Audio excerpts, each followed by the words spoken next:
Selamat berjumpa kembali dalam program Sound Doctrine. Saya Pendeta Wanda Dumais dari Sydney, Australia. Maranatha, Tuhan Yesus segera datang. Saudara yang dikasihi Tuhan, sekali lagi saya ingin mengingatkan saudara, tanggal 31 Oktober tahun 1517, Martin Luther, seorang biarawan Katolik, menempelkan 95 tesis di pintu gereja Wittenberg, Jerman.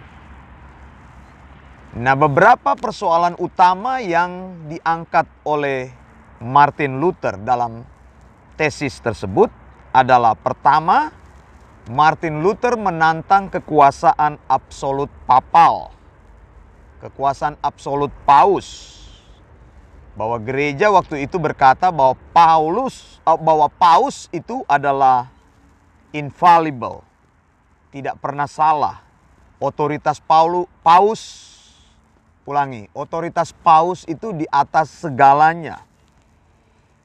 Makanya ketika paus mengeluarkan ajaran tentang surat pengampunan dosa, Doctrine of Indulgences, semua orang mentaati hal tersebut.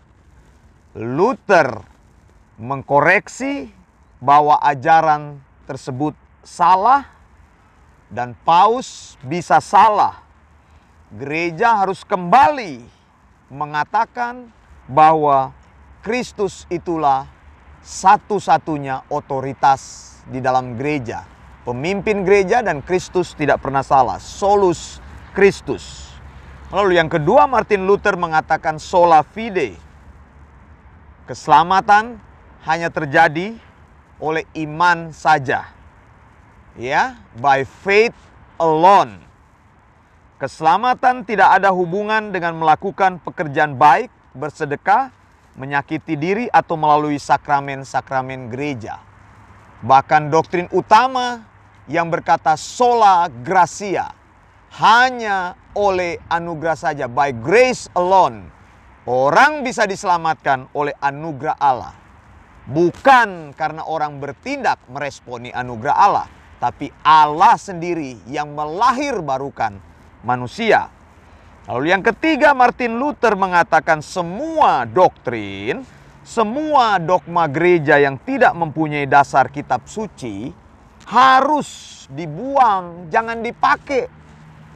Kembalilah kepada sound doctrine, ajaran sehat. Maka muncullah istilah atau doktrin sola scriptura. Alkitab adalah satu-satunya kebenaran, dan saya sudah banyak bicara mengenai hal ini. Hanya Alkitab dari Kejadian sampai Wahyu yang bisa mengatur kehidupan beriman kita. Ya, jadi 66 kitab itu absolut, tidak boleh ditambah, tidak boleh dikurangi, infallible dan ineran.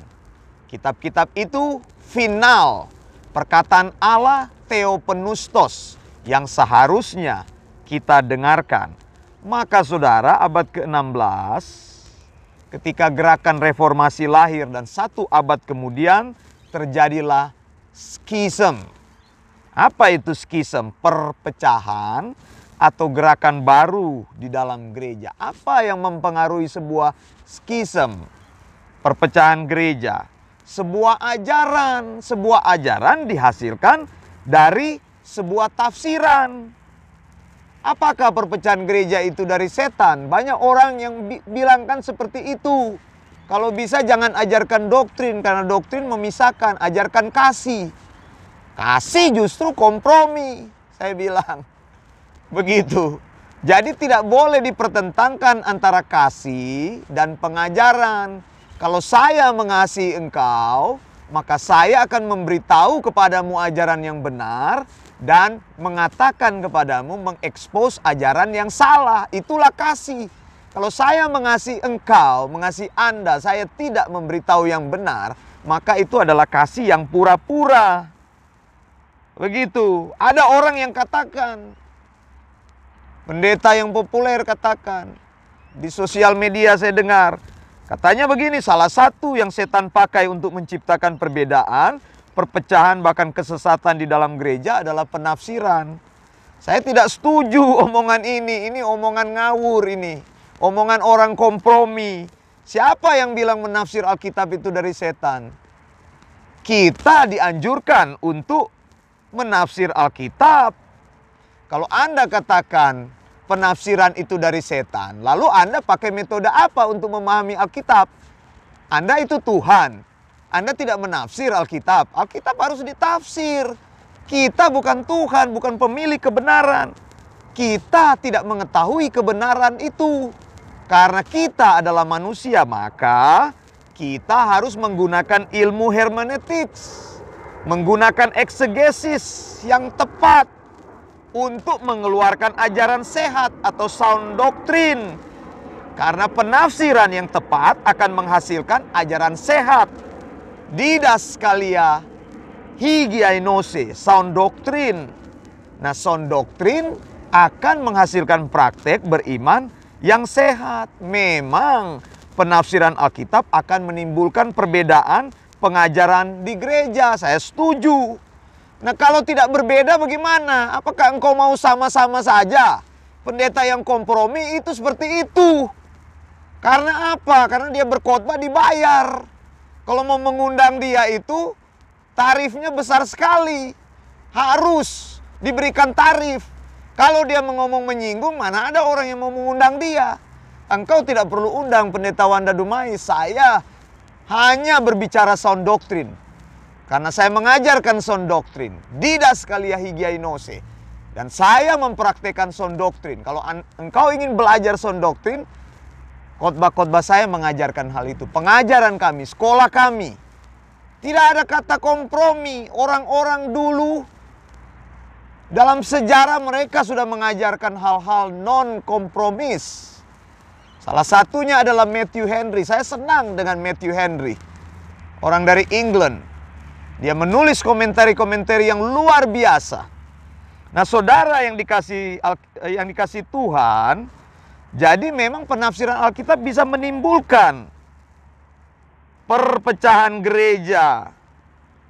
Penafsiran Alkitab juga bisa. Ada orang yang menafsir salah, ya kesesatan muncul dari situ. Bisa saja, tapi penafsiran itu bukan dari setan. Salah yang mengatakan seperti itu.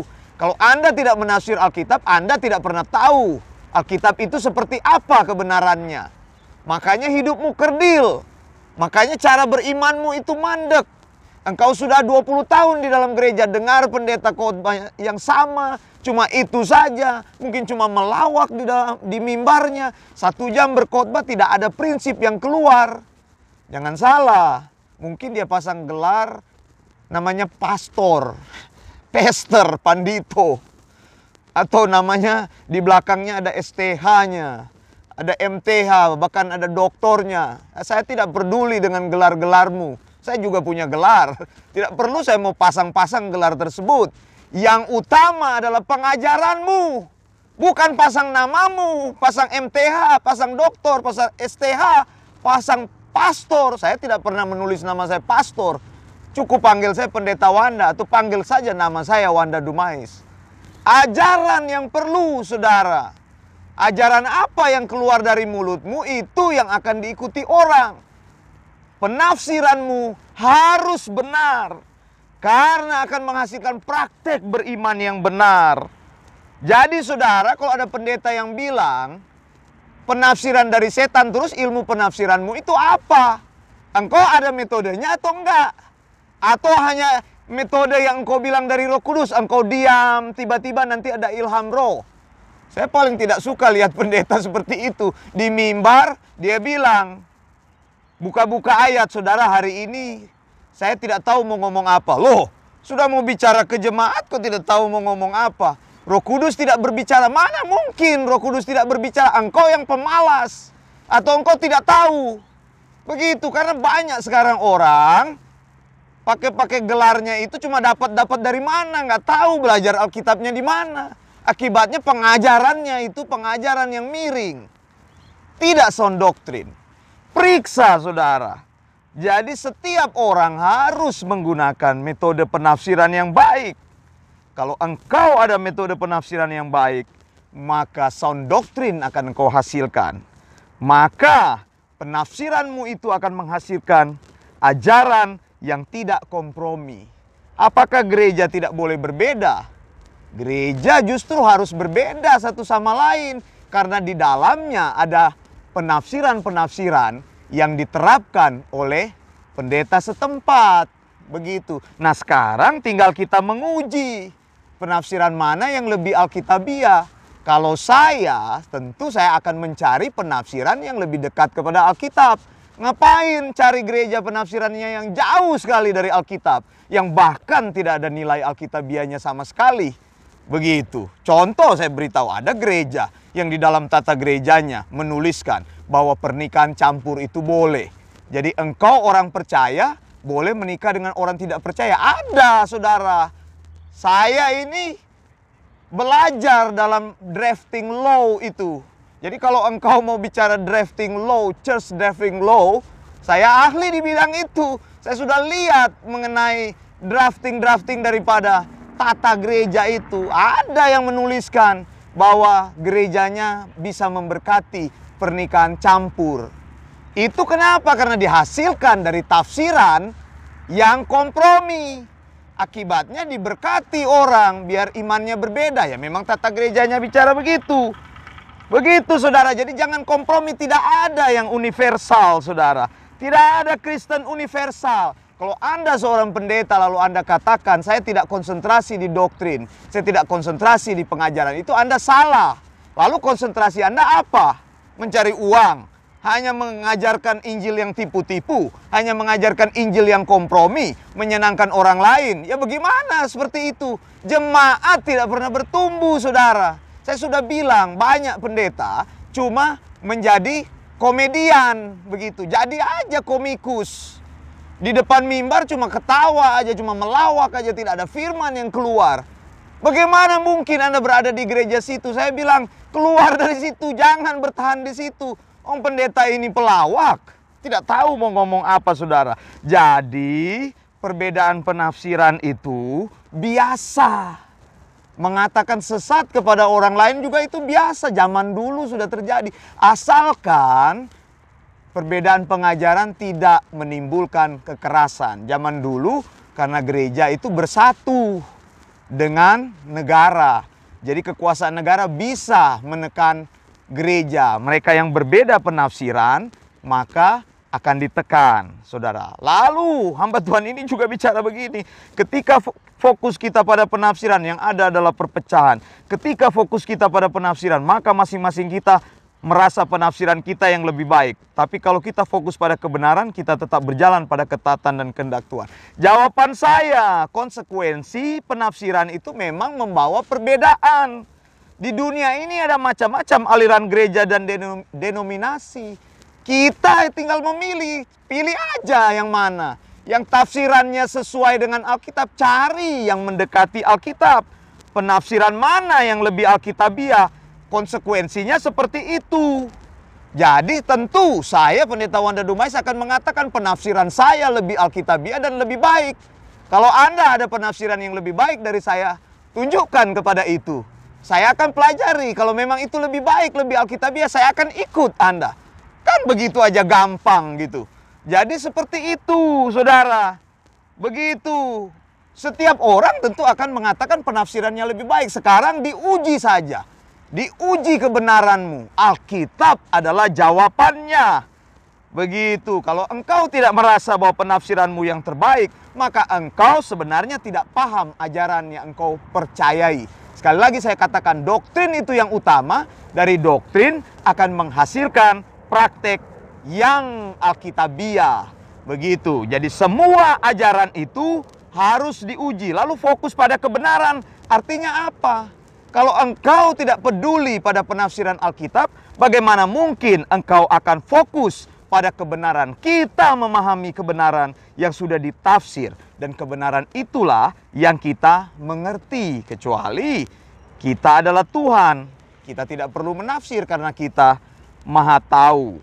Jadi orang yang taat pada kehendak Tuhan adalah orang yang mengerti ajaran sehat.